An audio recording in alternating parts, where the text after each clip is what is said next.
Mira, no tiene cuadrito amarillo y a ver si estamos grabando.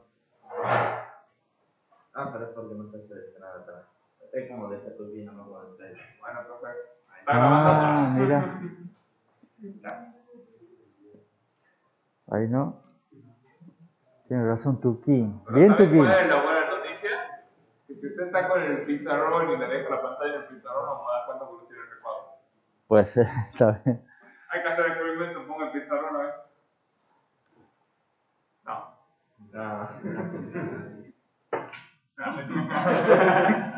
En fin. Buen día. ¿Cómo andan? ¿Todo bien? Hoy un día, como empezaron de 19, de recuadros amarillos y de un montón de ese tipo de cosas. Vamos a empezar la clase de hoy repasando qué es lo que vimos en la clase pasada, que hoy le tendría que haber dicho a Brian cuando llegue, digo, Brian, qué clase que te has perdido el lunes, pero no viene Brian, digo. Vamos a mandarle el saludo a Brian que nos debe estar mirando, o nos va a mirar después, o esperemos que nos mire después. ¿Qué es lo que vimos en la clase pasada? Hicimos el diseño de un procesador que ejecutaba las instrucciones de Lisa y RISC-V en un único ciclo. Y vimos empezando para hacer el diseño paso a paso. Lo primero partimos de Lisa, pero no utilizamos todas las instrucciones, sino un subconjunto que era, digamos, representativo. Tiene instrucciones tipo R, tipo I, de acceso a memoria, tipo S de acceso a memoria y un salto. Con esas decimos, cubrimos bastante el espectro, no todo, pero nos da la pauta de cómo hacer para el resto. Usamos el RTL abstracto para describir qué es lo que hacen esas instrucciones y a partir de ahí fuimos viendo qué componentes necesitábamos y los fuimos conectando prácticamente como los necesitábamos, basándonos en los formatos, viendo qué campos tenemos, de dónde los sacamos, fuimos tirando cables, todo lo que hacía falta. Lo importante acá es sin ahorrar recursos, o sea, no pusimos ningún tipo de ahorro de recursos, y decimos, necesitamos esto, pongamos, necesitamos esto otro, pongamos otro, no hay problema, la idea es que se haga todo lo mejor que se pueda. Una vez que terminamos de hacer el cambio de datos, hicimos el control. Y lo primero que vimos, o alguna cosa buena que vimos, es que el control era combinacional. ¿Por qué? Porque las salidas de la unidad de control dependen únicamente de las entradas, que era el opcode. Entonces, recibiendo el opcode, identificando qué instrucción es, puedo determinar todas las salidas que necesitaba la unidad de control. Y eso era bastante piola. Además, el hecho de que sea combinacional, hacíamos que se lo podía escribir con una tabla de verdad. Hicimos la tabla de verdad, o una tabla de verdad reducida, porque para no tener que poner todas las condiciones de indiferencia y esas cosas, vimos que es relativamente sencillo de sintetizar en una lógica de dos niveles. Y que además, al poder hacer la síntesis en una lógica de dos niveles, implica que es rápido, porque la decodificación va a tener pocos retardos. Solamente dos retardos lógicos. A su vez también, para simplificar este control, dijimos el control de la ALU va por otro lado, que también es combinacional, lo separamos y nos permite simplificar la cantidad de entradas del control principal. Cuando terminamos con todo el procesador, empezamos con el análisis de tiempos, de timing, que es el que lo tenía medio preocupado a Benjamín durante toda la clase, y vimos que la duración del tiempo de ciclo está determinado por la instrucción que más demoraba, porque tenemos que limitarnos por la más lenta, y la más lenta vendría a ser la instrucción load. ¿Por qué? Porque era la que usaba todos los bloques que teníamos. Los usaba todos, inclusive el banco de registros dos veces. Primero para leer y después para escribir. Entonces, determinaba siendo la instrucción load la más lenta, esa me determina el tiempo de ciclo y eso me genera un problema de performance. ¿Por qué? Porque normalmente es hacer más rápido el caso más común, nuestro principio de diseño.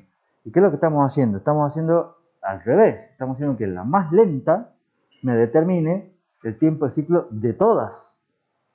Entonces estoy perjudicando a todas por culpa de una. Y eso no es deseable. ¿Vamos? Pero lo bueno, a pesar de que uno puede haber quedado con una imagen negativa, lo positivo es, hey, hicimos un procesador. ¿Vamos? Y además hicimos un procesador que tiene un CPI de 1, o sea, ejecuta todas las instrucciones en un ciclo. O sea, está bueno a nivel performance. Pero tiene este problema, que es malo. Y además tiene este problema, ¿vamos? Que en principio no parecería ser barato. O sea, ustedes ya intuitivamente dijeron, pero eso lo puedo ahorrar, eso me puede evitar, esto lo puedo hacer de otra manera. Y lo íbamos charlando un poco, digamos. Entonces lo que vemos es que tiene, o parecería tener, o yo les digo que tiene, potencial de mejora. Esto se puede mejorar. ¿No? ¿Preguntas con respecto a la clase pasada? ¡Oh, qué maravilla! No hay quiz tampoco hoy. Venimos tranqui. Vamos a ver si seguimos tranqui. Todavía falta un montón para el parcial.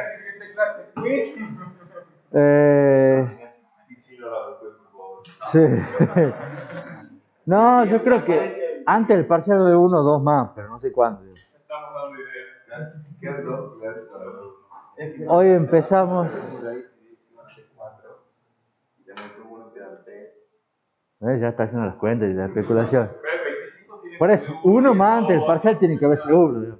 ¿O no? Más o menos 2 y 2, por ahí. Hoy empezamos tema 8. Vamos bien con el cronograma, por suerte. Insisto, no sé si ustedes van bien, pero yo por lo menos con las clases voy bien. ¿Qué es lo que vamos a ver en este tema 8? Vamos a ver cómo hacemos, dado el uniciclo, cómo hacemos para determinar cómo cortamos, para separar en etapas. Vamos a hacer análisis de performance, vamos a construir realmente el camino de datos. ¿Se acuerdan del ejemplo, por ejemplo, del sumador segmentado que vimos?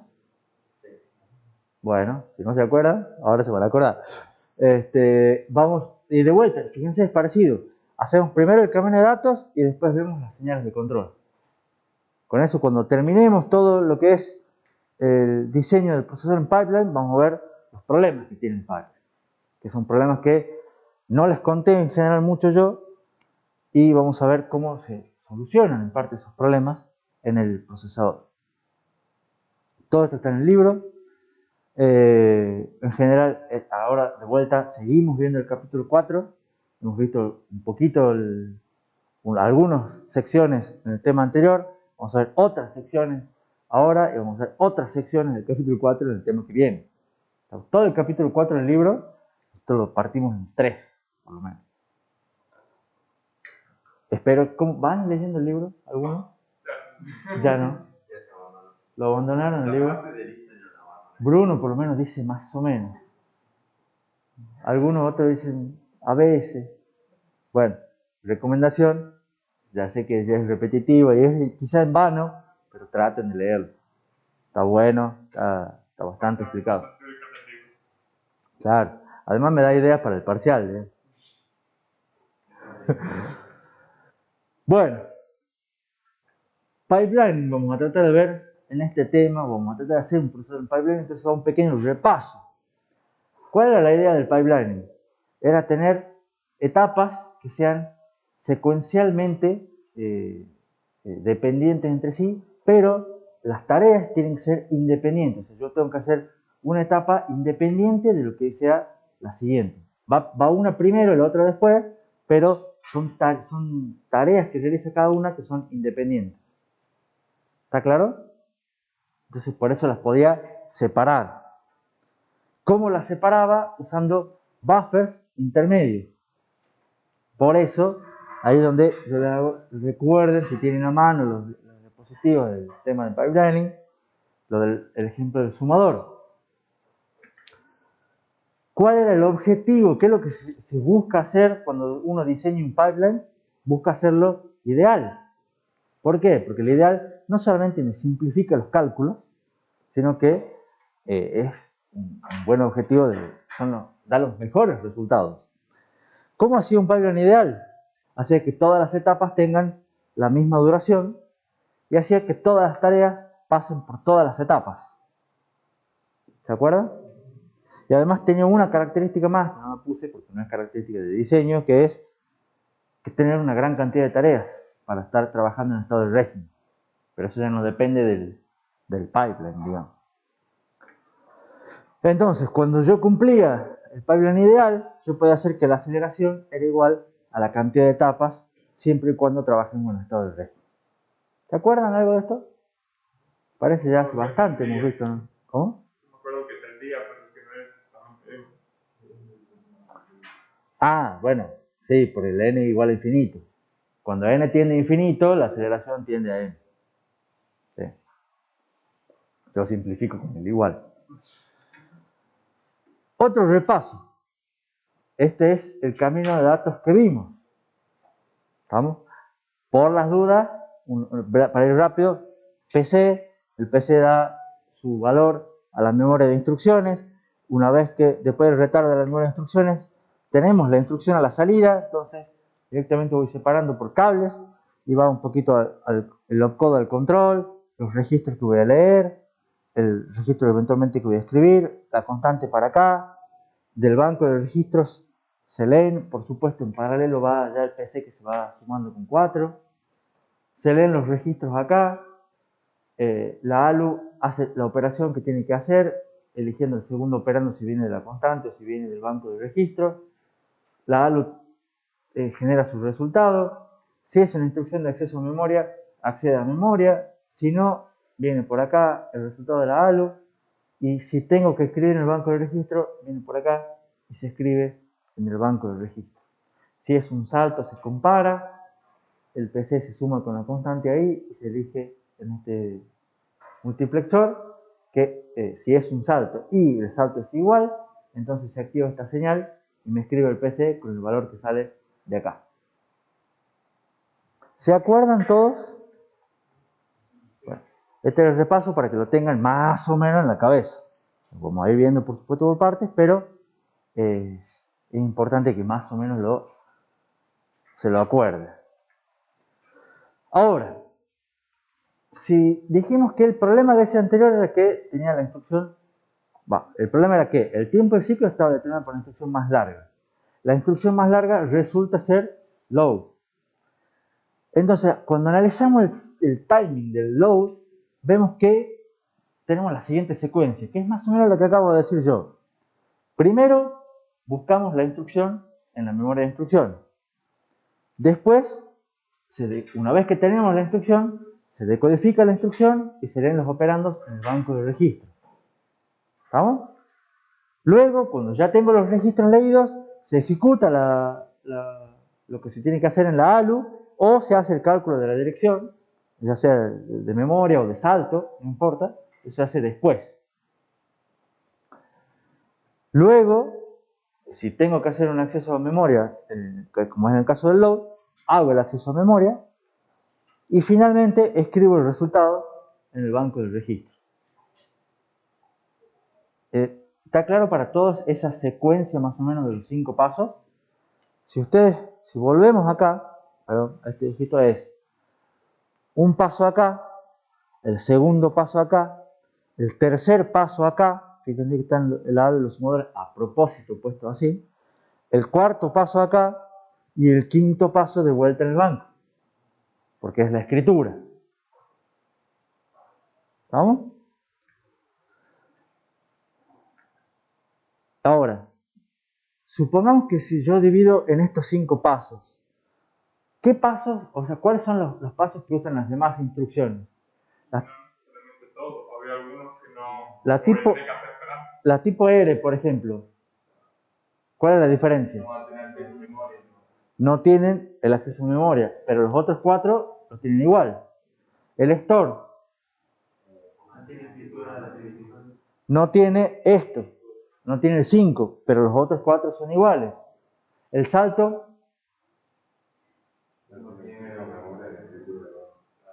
no tiene ninguno de estos 2, pero con estos 3 son iguales. Entonces, Vemos que esa separación podría funcionar para al momento de pensar en una separación de etapas. La clave pasa por lo que dice ahora, digamos, o sea, pensar esto como cada paso, hacerlo en una etapa. Pero la clave es esto, que cada una de las etapas va a utilizar solamente una unidad funcional. ¿A cuáles les llamamos unidades funcionales? A los bloques grandes que les conté recién. Las memorias, la ALU, los sumadores, el banco de registro. ¿Estamos? Y ustedes me dicen, bueno, pero, momento, si ustedes son observadores, me podrían decir, acá, por ejemplo, yo estoy usando un sumador y la memoria.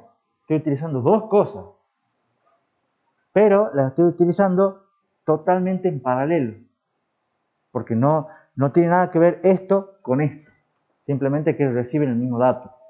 Lo mismo pasaría acá.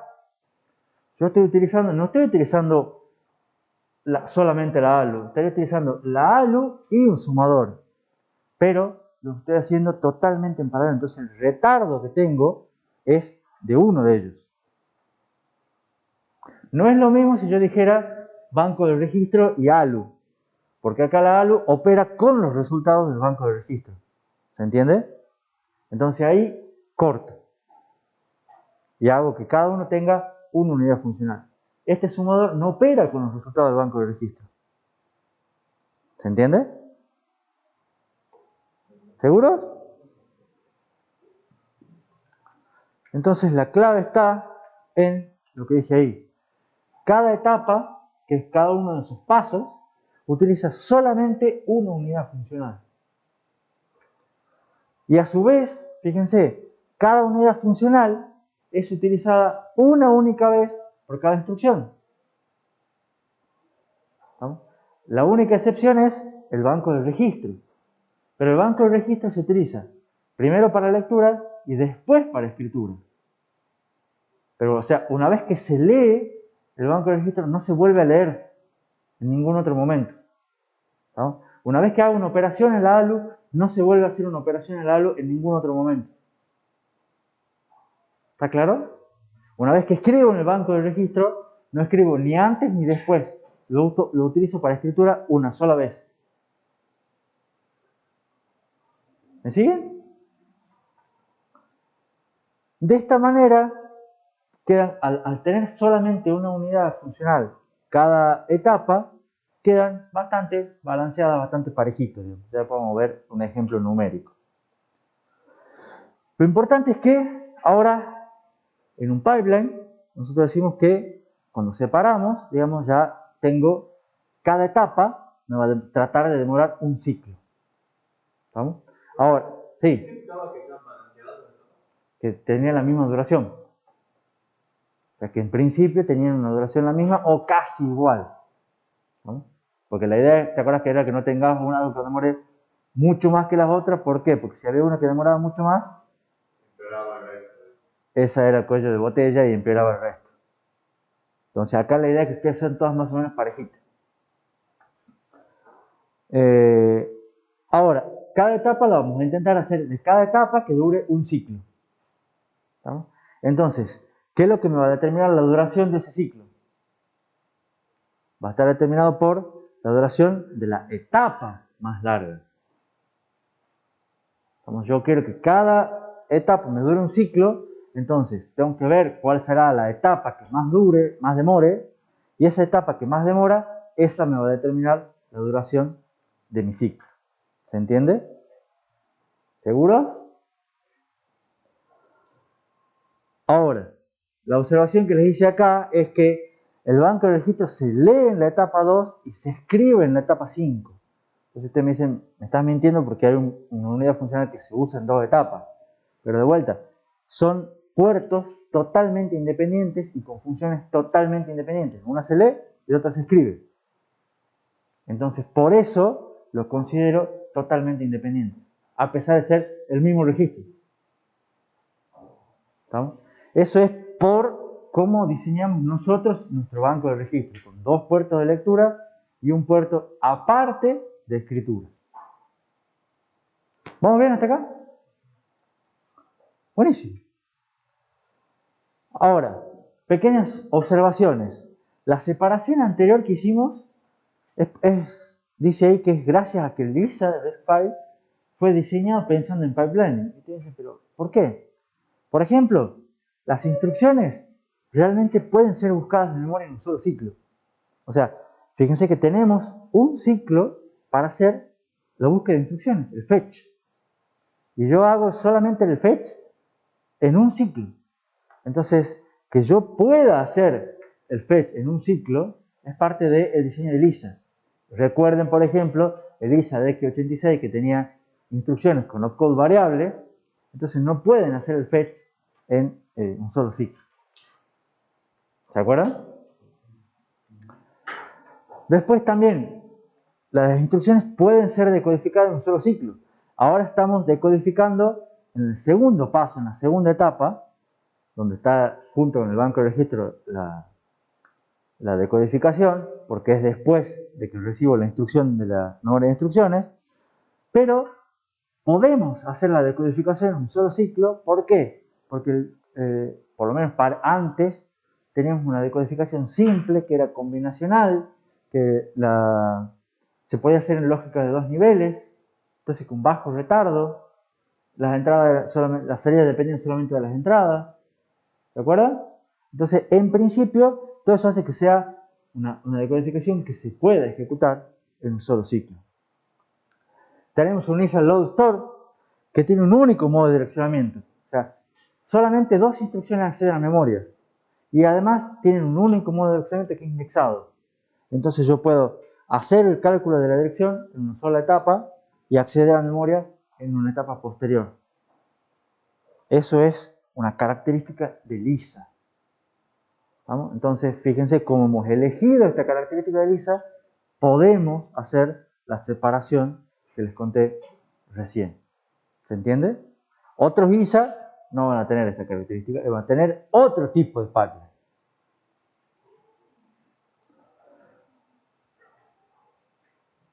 ¿Preguntas hasta aquí? El direccionamiento indexado es únicamente para el diseño maestro, ¿verdad? Que estamos tomando, o es el RISC-V. Es el RISC-V. Las instrucciones load store no tienen otro modo de direccionamiento. O sea, los otros modos de direccionamiento que tiene RISC-V, que eran para registros, inmediato y relativo a PC, son para otros tipos. No son para estas instrucciones de acceso a memoria. ¿Entendés? Entonces, las de acceso a memoria tienen un solo modo de direccionamiento. Si no tuviéramos un único modo de direccionamiento, si tendríamos que, digamos, tener 2 etapas y elegir una o la otra, depende del conjunto. Tendrás 2 etapas, cambiarás el orden. Hay varios ejercicios de práctica y de parciales que son parecidos con eso. Ahora hay que ver qué haces. Por ejemplo, yo tengo, creo que hay un ejercicio en el práctico que es eliminar la posibilidad de hacer un indexado para las instrucciones o sea, cambiar el modo de direccionamiento indexado por un modo de direccionamiento directo. O sea, que no haya que hacer una suma. Entonces, si no hay que hacer una suma, ya no hay que hacer esto.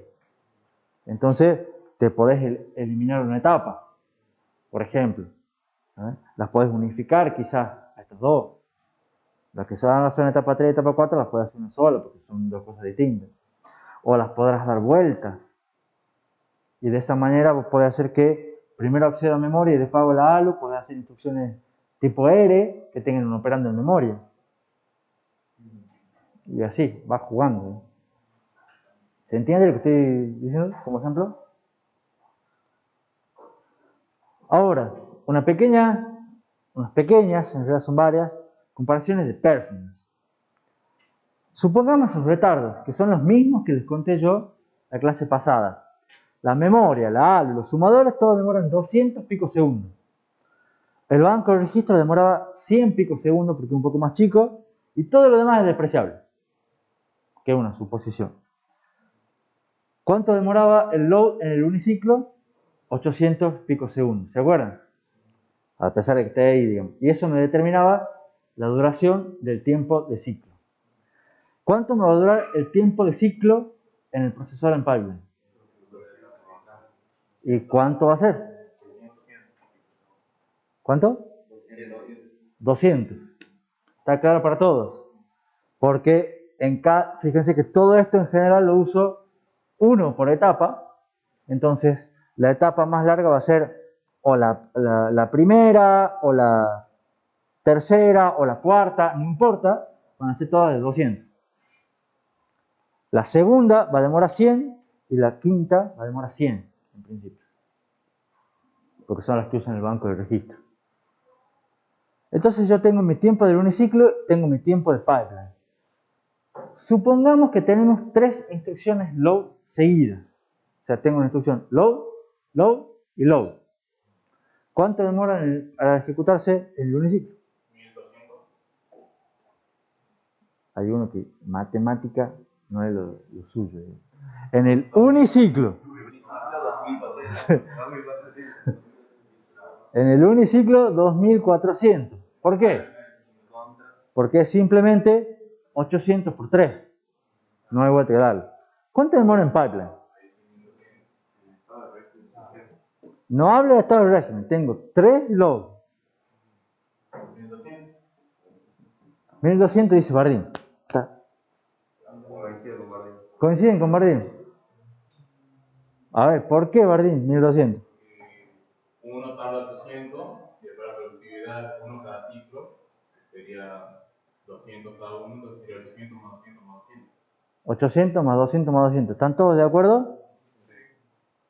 Y entonces yo digo que no. Y le voy a preguntar a Bardín, ¿por qué tarda 800? Es la suma de todas las etapas. ¿Y cuánto demora cada etapa? ¿No tardamos 800 en total? No. ¿Cuánto demora cada etapa ahora? 200. ¿Y todos han escuchado el de Bardín? Ese lo deben haber hecho todo, pero no solamente él lo expresó, digamos. Ahora las etapas demoran 200. ¿Cuántas etapas tiene este? Entonces, ¿cuánto va a demorar un load? 1000. ¿Y cuánto van a demorar 3 loads? 1400. ¿Está claro por qué el 1400 todo? 1000 demora el primero y después el segundo ya demora 200 más y el tercero demora 200 más. Entonces, ¿cuánta es la aceleración?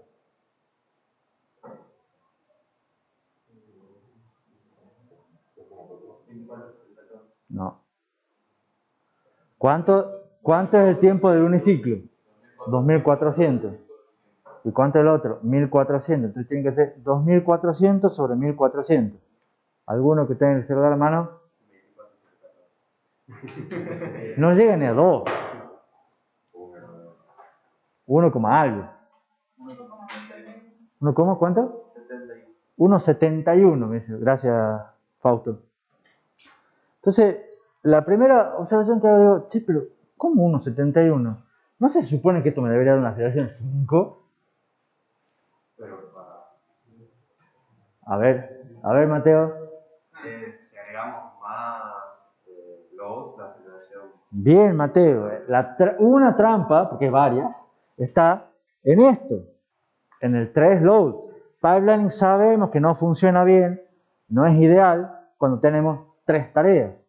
¿Qué es lo que queremos hacer? Tener muchas tareas. Supongamos ahora que tengo 1.000.000 de loads, o el número que ustedes quieran grande. ¿Cuánto demora en el uniciclo? Supongamos que tengo n tareas. N por 800. ¿Y cuánto va a demorar en pipeline?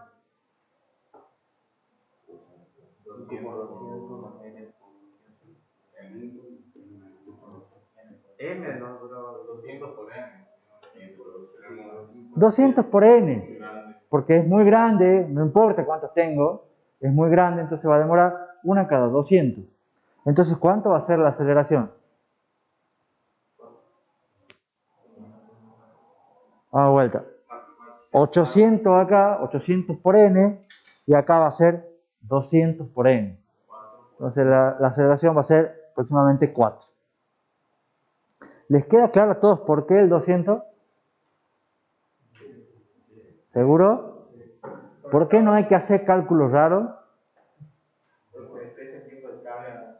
Porque al ser, exactamente, si son muchos y asumo una cantidad de tareas infinita, el tiempo de llenado, que acá era significativo, acá no me importa. Entonces directamente digo, sale una cada t, mi t está dando 200 picosegundos, entonces tengo una aceleración de 4. Y la pregunta acá vendría a ser, ¿pero no se debería ser de 5? ¿Por qué me da 4? O sea, acá está bien, ya hemos dicho que me daba menos de 2, 1,7, era un espanto. A pesar de que aceleraba, digamos, pero acá me da 4, lo cual ya está mejor. ¿Pero no debería ser 5? Por lo mismo que yo no había equivocado antes, que porque ahora el ciclo vale 200. Exactamente. Bien, ¿entienden todo? Porque en realidad las etapas no son perfectamente, o sea, yo voy a tener etapas de 200, pero en realidad hay una etapa que podría ser 100. Entonces estoy teniendo, mis etapas demoran 200, 100, 200, 100, 200, 100, 200, 200, 100. Entonces en realidad es como que estoy teniendo 3 cuellos de botella, ¿estamos? Y no es un pipeline ideal, es casi un pipeline ideal. ¿Entienden todo? Por eso me baja el rendimiento y me baja la aceleración. ¿Seguros que me siguen todos? Bien. La idea es que si yo tengo el 800, si yo lo divido en 5 perfecto, esto me debería ser 160. Pero no, mi tiempo de ciclo está determinado por la etapa más larga, que es 200. Entonces voy a estar teniendo una etapa, la etapa 2 de la lectura del banco de registro, va a demorar 200, pero en realidad el banco de registro lo estoy utilizando solamente 100. Entonces hay 100 picosegundos que el banco de registro no hace nada. Si no hace nada, baja el rendimiento. Si me baja el rendimiento, me baja la aceleración. Si yo dividiese el tiempo de largo de los jugadores a 100, tampoco tendría la aceleración de 5 millones. Si vos bajases el tiempo de la AL, los sumadores a 100, tendrías peor, un problema más grande. ¿Por qué? Porque igual seguirías teniendo las memorias que demoran 200. Si bajaras todo a 100, ahí sería ideal. Ahí tendrías una aceleración de 5. Pero yo tendría un tiempo de Python de 100. Si bajases, sí, pero esto no sería 800. Esto sería 500. Entonces te decías 500 sobre 100 y ahí sería 5. ¿Entienden todo lo que acaba de decir Matías? Si yo bajase todo a 100, esto ya no es 800. Esto es 500. Y esto sería 100.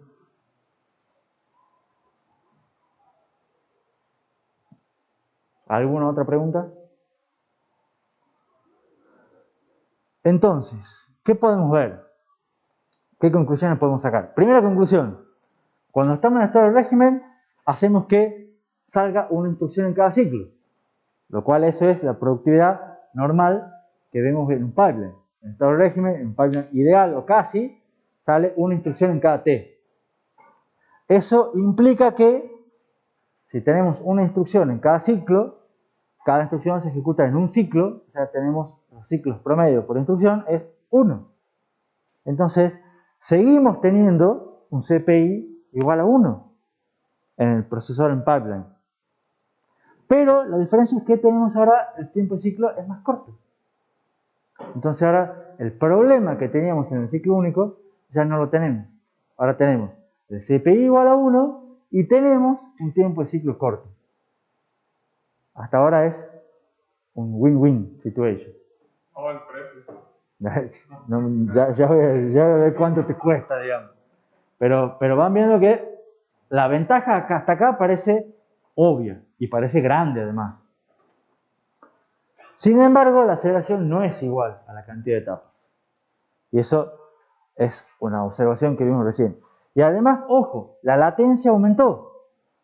Porque antes una instrucción se ejecutaba en 800 picosegundos y ahora se ejecuta en 1000. Entonces la latencia es más grande para una instrucción. Pero no me preocupa. Porque si se acuerdan algo del pipeline, la latencia no es... Yo hago un pipeline no para mejorar la latencia, hago un pipeline para mejorar productividad. Y dijimos que un pipeline mantiene o empeora la latencia, pero no me molesta. Es algo que yo asumo, porque la métrica que me importa para pipeline es productividad, no latencia. Esto sí es poco realista tener todas las instrucciones load. Ustedes ya están escribiendo código para el laboratorio y ven que no son todas las instrucciones load. Sin embargo, esto tampoco es un problema muy grande. ¿Por qué? Porque hacemos que todas las instrucciones pasen siempre por todas las etapas. Entonces, ¿por qué? Esa era una característica de un pipeline ideal, ¿se acuerdan? Entonces, si yo tengo una instrucción tipo R que no utiliza la memoria, la hago pasar igual por la etapa de memoria. Entonces, la instrucción tipo R va a demorar más todavía, pero lo que me importa es productividad. Entonces, hacemos siempre que todas las instrucciones pasen por todas las etapas. Pero a fin de cuentas seguimos castigando todas por más lentas. No, no estás castigando ninguna. Porque vos vas a tener un CPU igual a 1 y un tiempo de ciclo corto. Entonces, en realidad, en régimen, vos vas a estar ejecutando una instrucción tipo R en 200 pico segundos. Por más que la instrucción demore esa solita en ejecutarse 1000, en realidad vos vas a estar sacando instrucciones cada 200 pico segundos. Entonces, las instrucciones, vos desde afuera vas a ver que termina una instrucción cada 200 pico segundos, cada ciclo. Y una maravilla. Profe, ¿Me entendés? Sí. si yo quiero alguna instrucción más lenta que el load, ¿no tengo que hacer sí o sí pseudo-instrucción o se podría ver de alguna manera de incluirla? Es una excelente pregunta la de Benjamín. ¿Escucharon todos? Si tengo una instrucción más lenta que el load, ¿qué hago? Es una pregunta. Y ahora yo, para antes de responder, te repregunto, ¿en cuál micro? Y ahí le rompo el esquema. ¿Por qué? Porque fíjense una cosa. Si ustedes tienen, yo les pido en el práctico o en el parcial, agreguen una instrucción, plim, plim, plim, cualquiera. ¿Estamos? Y les digo, agreguen una instrucción para el procesador de ciclo único. Entonces, cuando ustedes vayan al procesador de ciclo único, tienen que agregarla en el camino de datos, primero, verificar el camino de datos, después agregar el control, y después verificar los tiempos. Y resulta que la instrucción nueva demora más que el load. ¿Eso qué va a significar? Que la instrucción nueva me va a determinar la duración del tiempo de ciclo. Y me afecta a todas las demás. ¿Está claro? Sin embargo, cuando vamos al procesador en pipeline, ¿qué es una instrucción más larga que el load? Una que tiene más etapas. Una que tiene más etapas. Entonces agregaré una etapa más. ¿Entendés? Pero, ¿me va a cambiar el tiempo de ciclo? Depende si tengo que ver Habrá que ver cuál es la duración de la etapa más larga. ¿Estamos? Pero capaz que no. Capaz que sea las etapas más largas sigan siendo alguna de las otras y yo tenga más etapas, quizás, pero de la misma duración.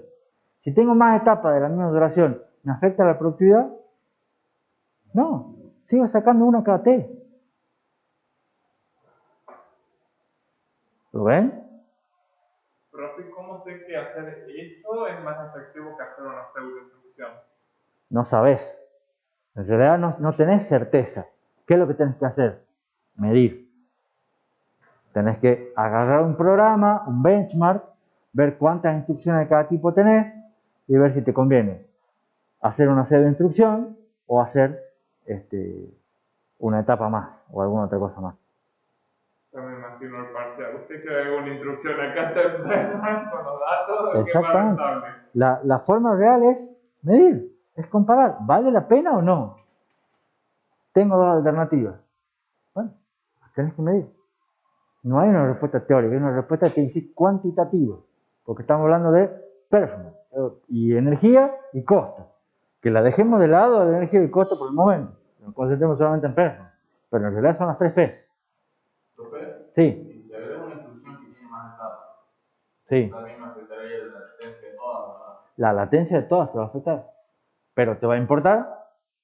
En régimen no. En régimen no. Es buena la respuesta de Bardeen. El pipeline lo que me importa es productividad. ¿Vamos bien?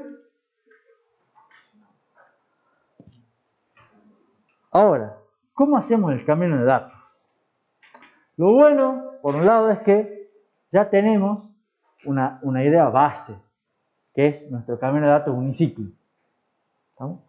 Y sabemos qué es lo que tenemos que hacer, cómo se separa en etapas un circuito combinacional. La idea es agregar registros intermedios, como dijo Mateo. Entonces, ¿cómo hago para agregar registros intermedios en mi camino de datos de ciclo único? Así, o algo así. En lo cual está más o menos simplificado, pero no tanto. ¿Por qué? Tengo PC, mi memoria de instrucciones. Esto dijimos que era una etapa, porque tengo unidad funcional. Entonces, ¿qué es lo que hago? Agrego un registro. ¿No? Después tengo el banco de registros, es otra unidad funcional, agrego un registro. Tengo la ALU, el sumador, y después agrego un registro. Tengo la memoria de datos y agrego un registro. ¿Qué es lo que hacen los registros eso? Guardan todos los datos que tengo que pasar de una etapa a la siguiente. Entonces, por ejemplo, agarremos el fetch, que es el que tengo más cerca, digamos. ¿Qué es lo que tengo que pasar de la etapa esta de fetch a la etapa de decode? Tengo que pasar la instrucción. Y tengo que pasar el valor de PC, porque después lo voy a usar allá. Entonces, los valores que tengan que pasar, cuando se termine el ciclo, se graban en el registro. Y todos los registros se actualizan en el mismo flanco del reloj. Entonces, cuando yo escribo acá, también escribo otra cosa acá, y otra cosa allá, y otra cosa acá, y otra cosa en PC. PC también es un registro. No se olvide. ¿Estamos? Entonces, veamos acá, por ejemplo, la etapa de ejecución. ¿Qué es lo que recibe? Toma los datos de este sumador. ¿De dónde los toma? Tiene que sumar PC. Pero PC no lo saca del registro PC. Lo saca del registro inmediatamente anterior. ¿Lo ven? Lo mismo, suma acá una constante. ¿De dónde la saco? Del registro anterior. Y un valor del banco de registro, lo saco del registro acá. Y lo mismo acá. Puede venir el registro de acá o la constante de acá. ¿No? ¿Profe? Sí. Y por ejemplo, si yo quiero leer dos registros a la vez, dos registros a la vez, ¿cómo haría ahí digamos, estar leyendo dos valores que tiene que guardar a la vez? ¿Vos siempre estás leyendo dos registros a la vez? ¿Estás guardando dos registros acá? Es capaz de guardar varios valores en el registro. Claro, o sea, fíjate, este registro te está guardando. Acá PC, acá un registro, acá otro y acá una constante. Los tamaños, acá están dibujados todos iguales, pero no son todos iguales. Sí. ¿Son todos grandes o son cuatro? Como sea, si quieres poner un registro largo, poner 4 registros. El tamaño va a ser variable. Acá vos vas a tener, ¿cuántos bits tengo acá? ¿Cuántos bits tengo acá? Entonces, ¿cuánto va a tener este? Vamos a ver este. ¿Cuántos bits tengo acá? ¿Cuántos bits tengo acá? ¿Cuántos bits tengo acá? ¿Cuántos bits tengo acá? 32. ¿Cuánto va a tener esto? 34, 96, 97. 97, en principio. Entonces ustedes van a tener un registro de 97 bits. Capaz que tengan 3, 4, no importa. La cuestión es que todos se van a comportar como un solo registro. ¿Se entiende? ¿Está claro? Y lo mismo pasa con todas. Siempre lo que yo tengo en una etapa toma los datos del registro que está inmediatamente anterior y los pone en el registro que está inmediatamente superior. Siempre. Sí. No está el control, no lo puse todo. A propósito. Primero hacemos el camino de datos, después hacemos el control. Sí.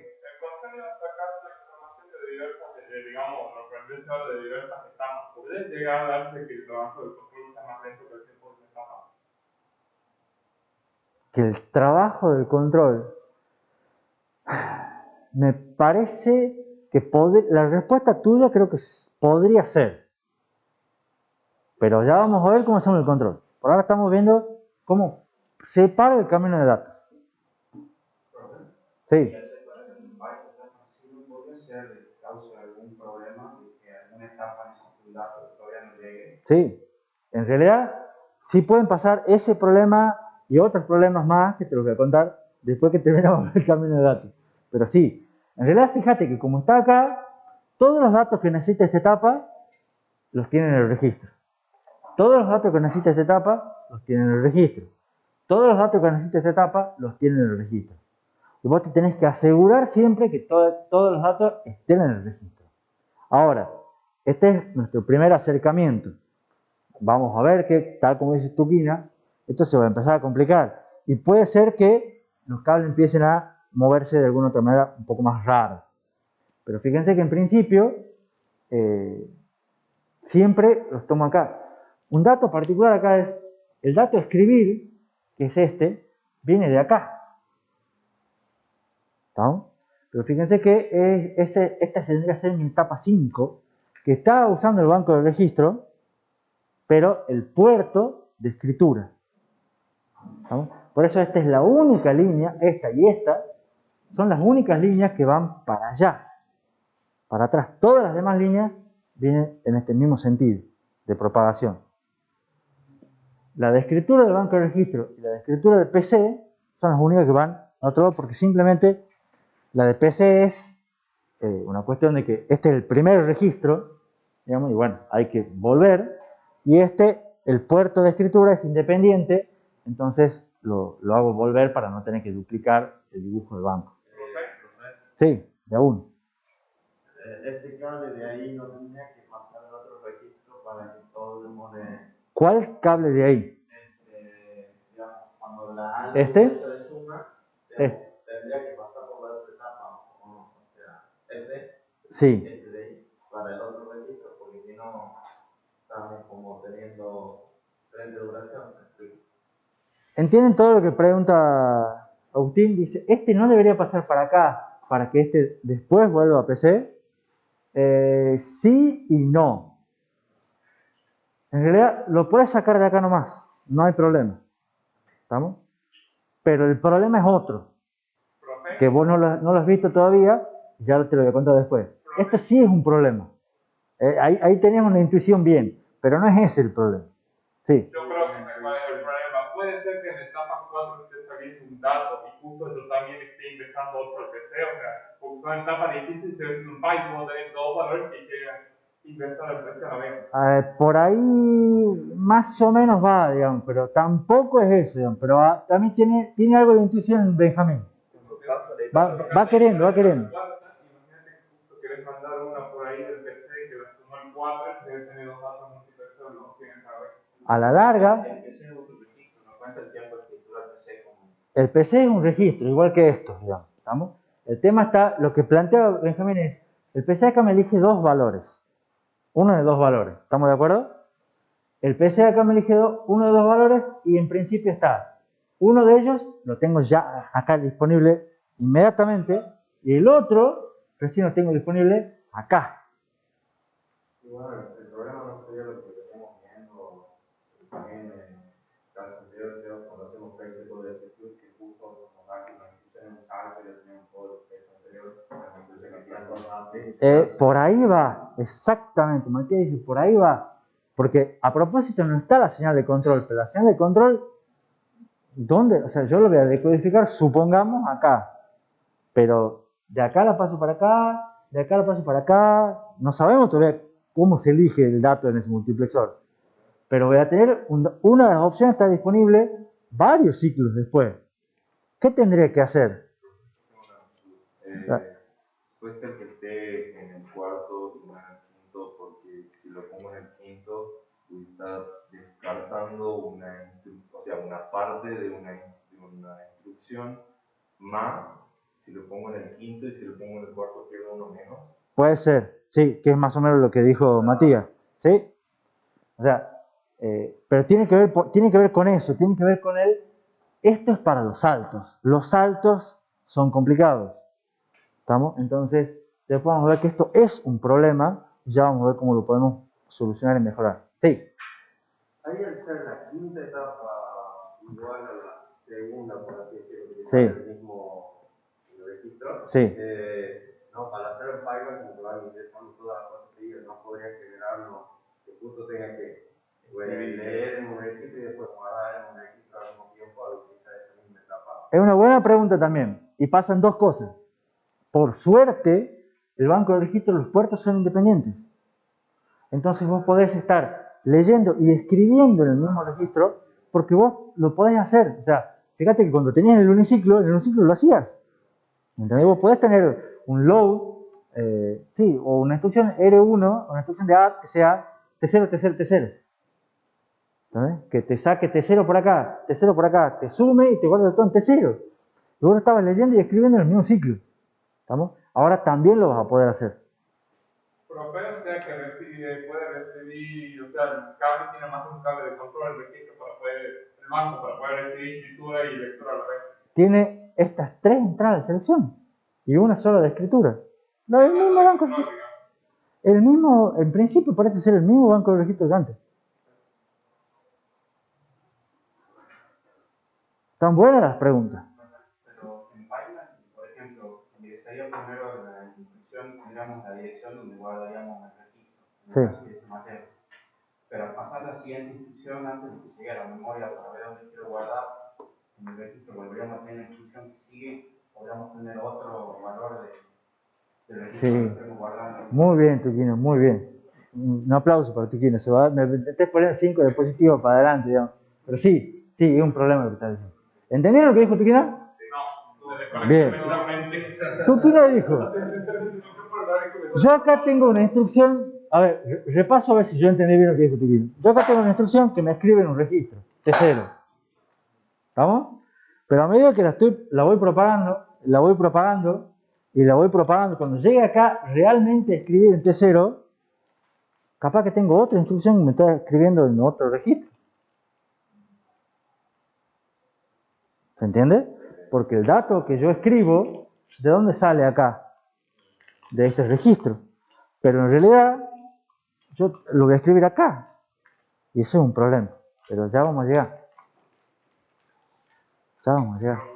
Vamos, unos 3, 4 diapositivas. Te entusiasmo mucho con esto, digamos. Y en realidad están todas más adelante, porque están las dudas. Sí. Yo no entendí del todo el problema, porque como hasta que, digamos, a lo mejor yo quiero voy a escribir en el tercero, pero es que hasta que llegue tiene que hacer todo el procedimiento y no me lo va a pisar realmente. Pará. Vos para escribir, vos te necesitas dónde vas a escribir y qué vas a escribir.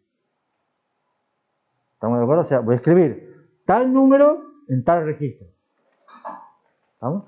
El tal número lo sacás por este cable y viene de allá. Que ya sea de la memoria o de la ALU y en la etapa 5, etc. Pero el dónde vas a escribir, ¿de dónde lo tomás? De la etapa 2. Y no puede ser. Claro. Porque vas a tener otra instrucción en la etapa 2. Y hay otro problema más. ¿Cuál? ¿Qué pasa si yo en la instrucción, digamos... Mientras vos pensás eso, ¿entendieron todo el problema? O sea, el dato a escribir yo lo estoy tomando de la instrucción que está en la etapa 2. Pero el valor a escribir lo estoy tomando de la instrucción que está en la etapa 5. Entonces eso es una incoherencia. ¿Profe? Sí. ¿Y qué pasa si tengo dos instrucciones consecutivas en las que uno escribe y en la siguiente veo el valor escrito? Ah, eso es otro problema. Ahí voy a tener un problema serio porque Eso- digamos, eso- no lo voy a tener guardado en el registro. Ese es un problema serio, sí. ¿Cómo? Claro. Sí. Están muy ansiosos. Me encanta. Lo importante, cada registro mantiene información del ciclo previo. Ya todo el partido es una novedad. Entonces, ¿cómo funcionaría esto? Les muestro esto y hacemos un break, porque es fácil.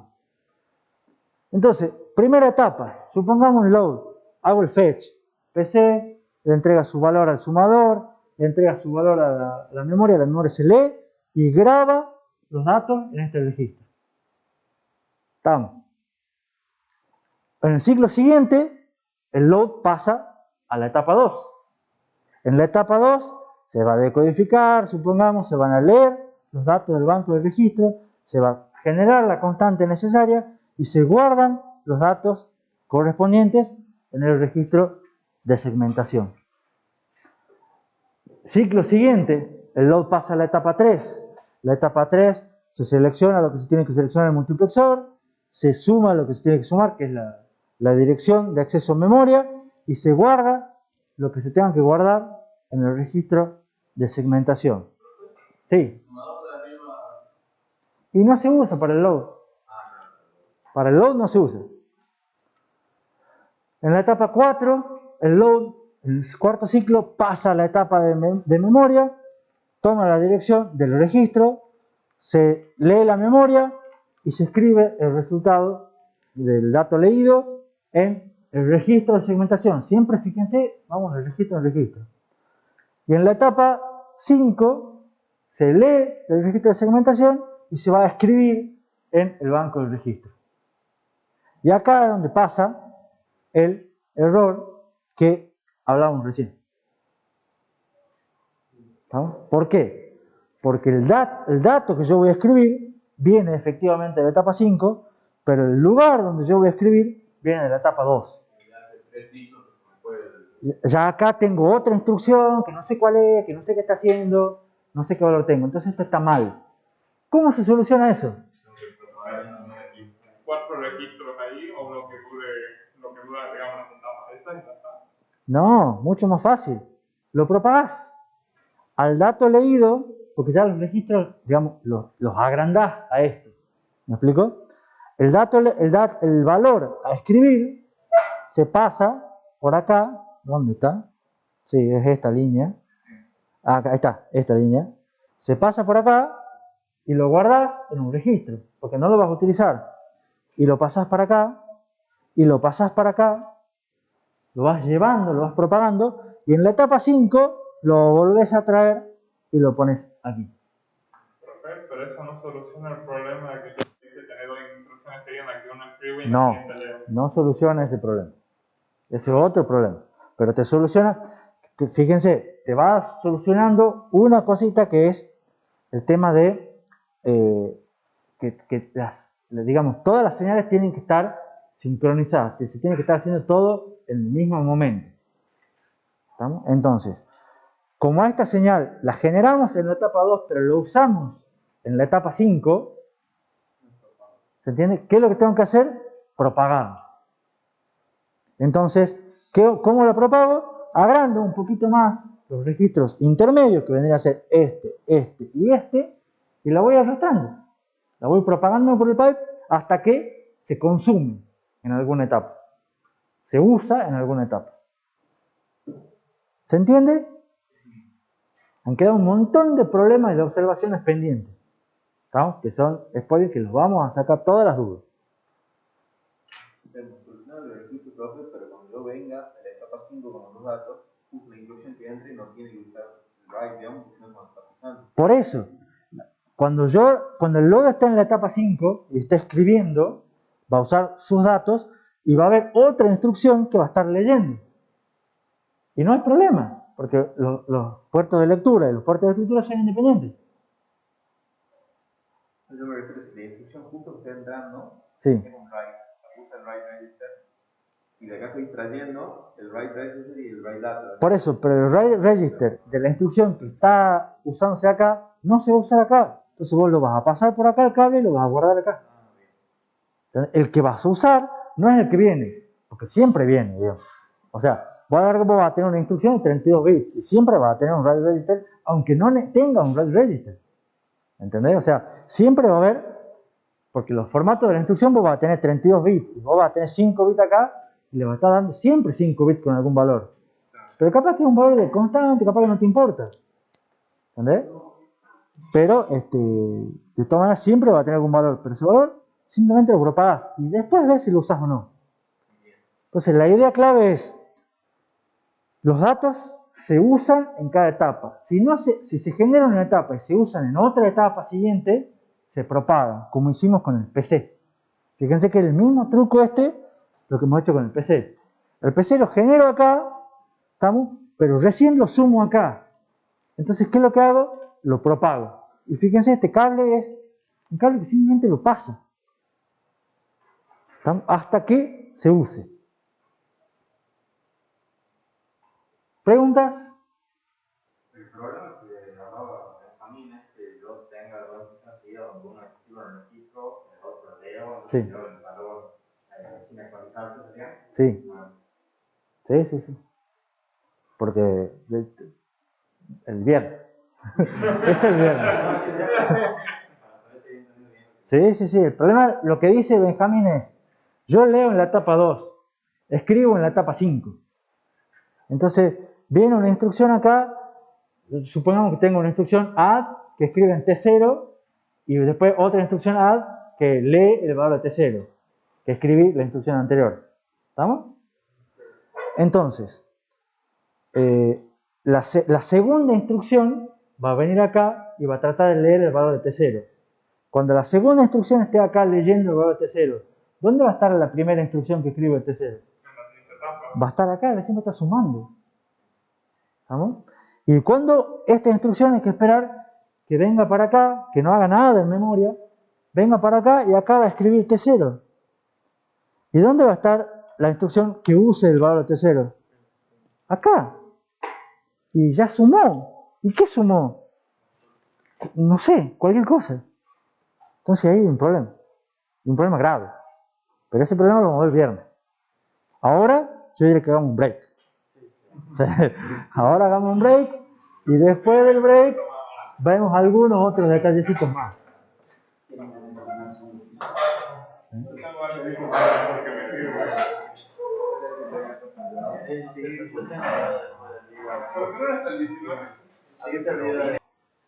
Seguimos acá.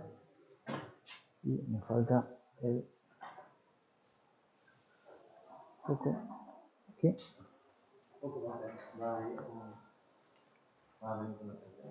Bueno, ¿cómo seguimos? La parte fácil, empezamos tema 8 hoy. En teoría me han prometido que hoy se publica el práctico 4, temas 7 y 8, para que lo empiecen a ver a partir de mañana o viernes. Vamos a ver si está publicado hoy, espero que sí. Mañana tienen práctico con la evaluación del Lab 1. No sé si ya le han mandado.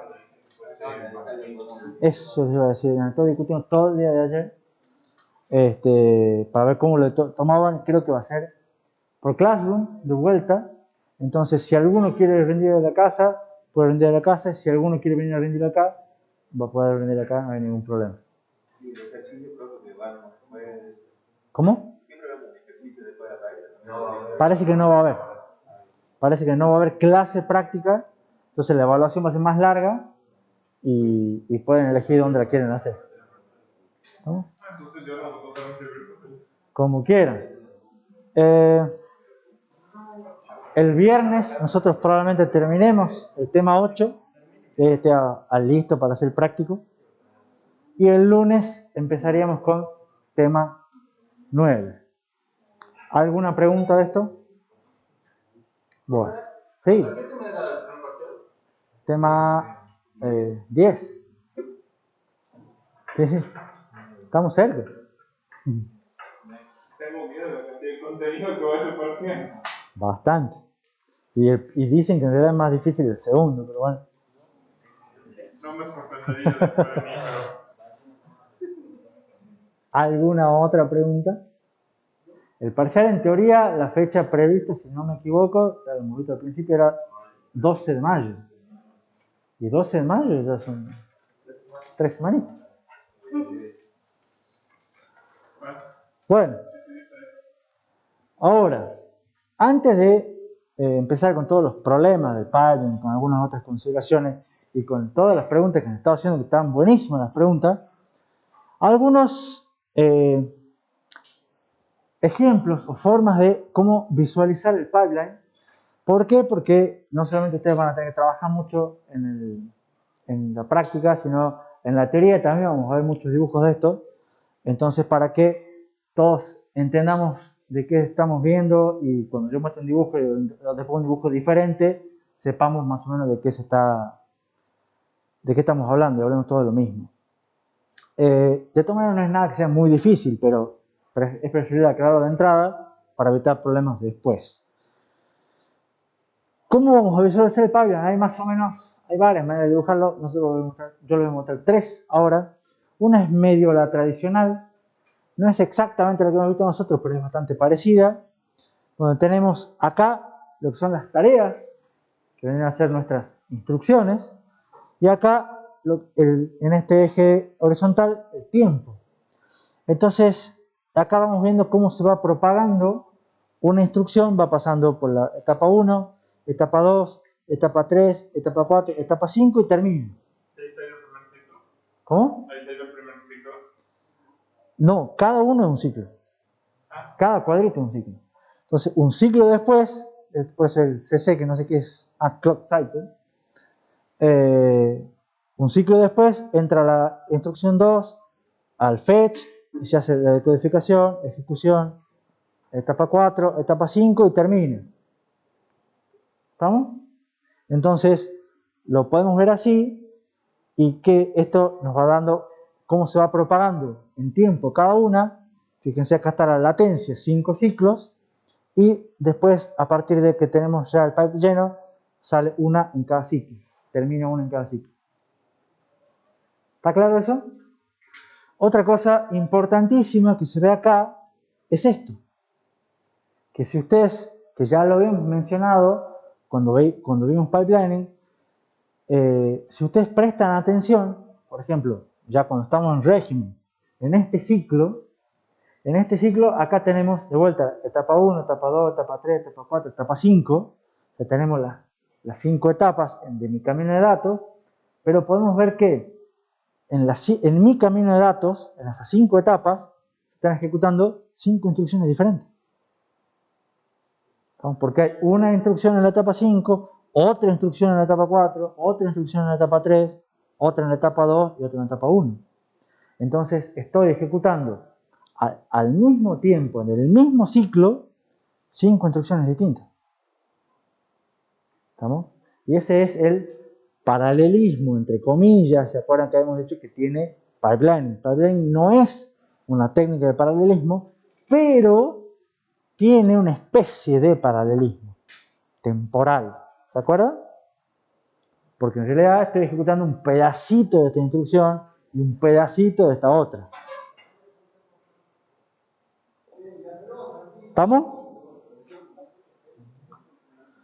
Bueno, este es otro dibujo, en el cual es casi idéntico al anterior, porque tengo las mismas tareas, que son las instrucciones, los mismos ciclos, el tiempo, pero en vez de dibujar los cuadraditos con las etapas, están dibujadas un poco más las unidades funcionales. Y fíjense que son cuadraditos con registro, la ALU que no es un cuadradito, que podría ser con un registro, la memoria con un registro, tiene la línea rara esta que es para la instrucción de tipo R, y el banco de registro. O sea, es más o menos lo mismo, pero con un poco más de detalle.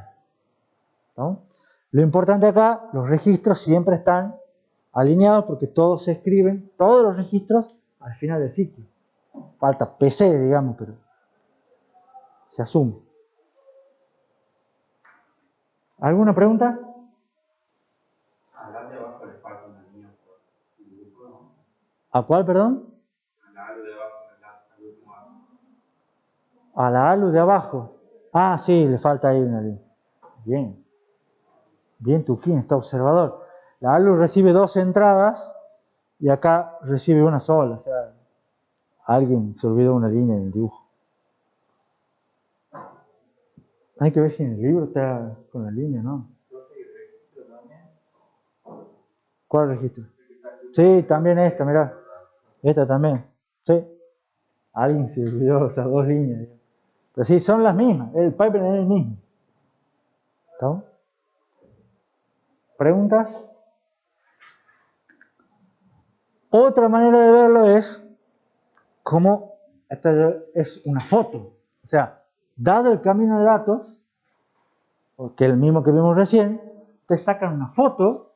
Fíjense, acá tienen las instrucciones son las mismas instrucciones que teníamos recién. Fíjense, un load, una resta, una suma, otro load y un add. ¿Cómo se vuelcan esto si lo vemos así? La instrucción más, la primera instrucción que era un load, es la que va a estar más avanzada. Es la primera que entra. Entonces, si el load está acá, la resta está acá, la suma está acá, no sé si son exactamente las mismas, pero bueno. Pero siempre va a haber una instrucción aquí, otra instrucción aquí, otra instrucción aquí, otra instrucción aquí y otra instrucción en la etapa de fetch. Con esa foto yo les puedo decir, por ejemplo,